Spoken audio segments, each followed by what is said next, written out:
सोलापूर लोकसभेच्या महाविकास आघाडीचे उमेदवार प्रणिती शिंदेंकडे 6.5 कोटींची मालमत्ता असल्याचं उघड झालंय। उमेदवारी अर्ज भरताना सादर केलेल्या प्रतिज्ञापत्रातून ही माहिती उघड झाली आहे।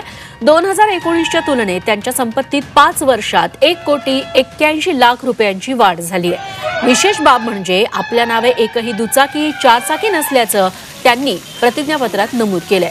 2019च्या तुलनेत त्यांची बँकांमधील ठेवी तसंच रक्कम जवळपास 30 लाख रुपयांनी कमी झाली आहे।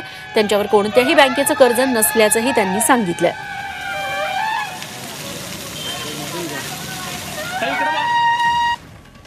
तेव्हा प्रणिती शिंदेंकडे 300 ग्रॅम दागिने आहेत।